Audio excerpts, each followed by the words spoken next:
While the president is also facing off with Walmart after the country's largest retailer warned last week it would have to raise prices because of Trump's tariffs. Trump took to social media, writing in part this: Walmart should stop trying to blame tariffs as the reason for raising prices. And that between the company and China, they should, as is said, eat the tariffs and not charge valued customers anything. In that same Meet the Press interview, Secretary Bessent said he spoke with the CEO of Walmart and that the company will indeed eat some of those tariffs. So for more, let's bring in the co-anchor of CNBC's Squawk Box and, of course, the New York Times columnist, Andrew Ross Sorkin. Andrew, good to see you this morning. Let's talk about these tariffs, because it wasn't that long ago where President Trump was talking about how this was sort of going to be an economic panacea. This was going to bring in money, for this nation, and no one would, feel any ill effects. Here he is, flat out saying that prices are going to, prices could rise, but suggesting that it should be Walmart who eats it rather than your average American. Look, it's a tax. It's a tax on the American people. I don't even know how many more times we need to say that part of it. I think the bigger question now is just what kind of political pressure there is going to be on businesses to eat some of those costs, and what kind of political pressure there will otherwise be if they don't.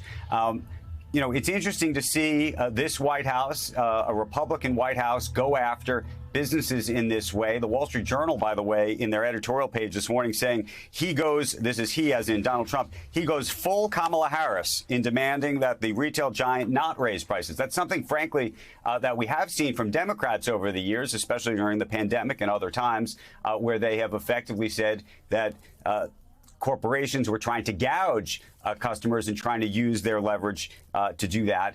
The interesting part here is, and we saw it, by the way, with the Trump administration just 2 weeks ago as it related to Amazon, when there was some floating, frankly, of misinformation about Amazon potentially being transparent about if prices went up, what kind of the raise would be sort of described as effectively a tariff raise.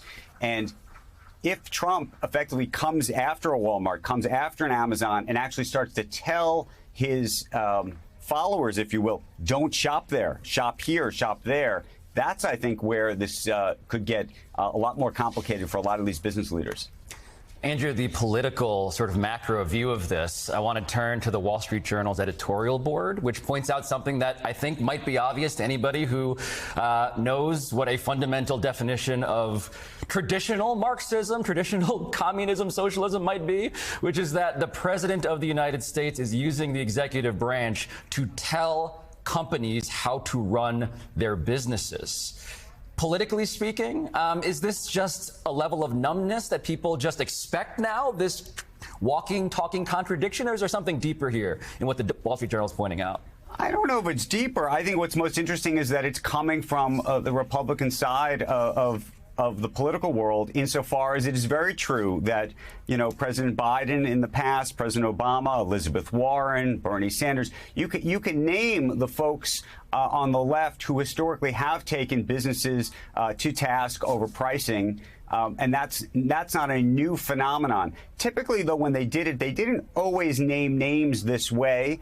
They often talked about some of these companies in a sort of broader context. I think by really taking aim directly at a Walmart, by the way, just last week, he took aim, meaning President Trump took aim at Tim Cook at Apple for manufacturing or potentially manufacturing things in India. So I think that's where this gets super complicated, because he does have a rabid following, and he can turn that rabid following for or against a particular business. You can go back and think about what happened to Target after some of the LGBT sales items that they had for sale, and just sort of how quickly the political world turned, or the Republican world in particular, turned against Target. Same thing happened with Budweiser. And so when you have a powerful voice out there that's coming from the White House talking either positively or negatively about a specific company, boy, that is new. That is new.